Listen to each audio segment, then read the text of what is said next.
The rain fell softly the day Nicholas got his diagnosis. He sat alone in the sterile white room of St. Clair's cardiology wing, hands trembling around a crumpled tissue, as the doctor, kind-eyed but grave, explained that his heart was failing faster than anyone expected. Idiopathic dilated cardiomyopathy, a cruel, silent thief.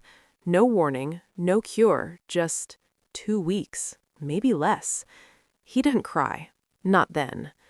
He walked home in the drizzle, past the cafe where he and Nina shared their first kiss, past the campus library where she'd fallen asleep on his shoulder during finals week, past the park bench where they'd whispered dreams of traveling to Iceland and adopting a rescue dog named Poe.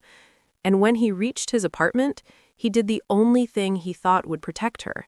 He opened his phone, typed 3 lines, and hit send. "Nina, don't text me again, please. I need you to love me always, but live fully. If you ever marry someone, tell me about your life. I'll be listening." Then he blocked her number. Nina stared at her screen like it had betrayed her. 1 minute, everything was fine. They'd talked that morning about weekend plans, about her new internship, about how he'd finally tried her favorite spicy ramen. The next, this cold, cryptic goodbye. She called, straight to voicemail. She texted, message not delivered. She showed up at his dorm. His roommate said he'd moved out. She went to his classes, empty seat. She even called his parents.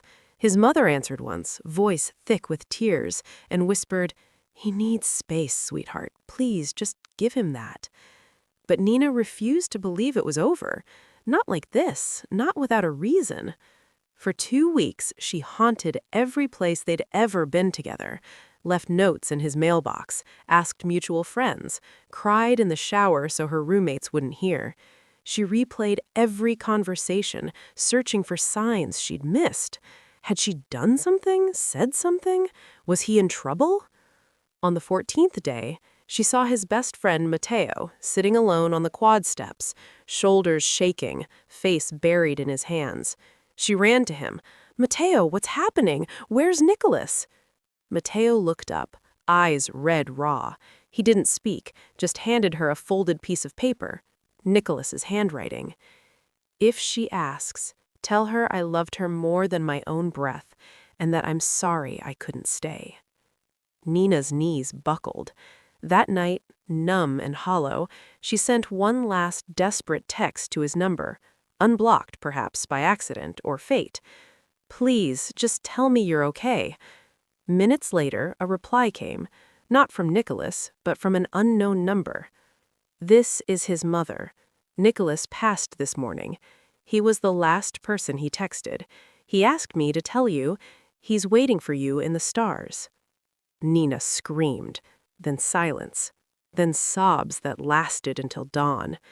Years passed. She graduated, traveled, built a life, and every single day, without fail, she texted Nicholas.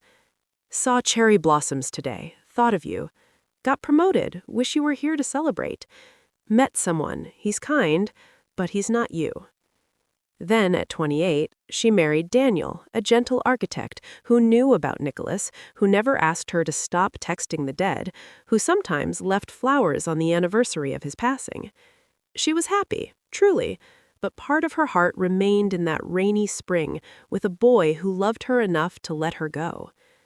10 years after Nicholas's death, Nina sat in a different sterile room, holding a different diagnosis. Primary cardiac angiosarcoma, a rare aggressive heart cancer. Prognosis? 2 weeks. She laughed through tears. "Of course," she whispered, "even our endings are the same." That night, weak but clear-eyed, she picked up her phone, still saved under Nico Heart, and typed one final message. "Our hearts were always attached, my love. Now they're both breaking, and finally, we'll reunite. Wait for me at the edge of the light. I'm coming home."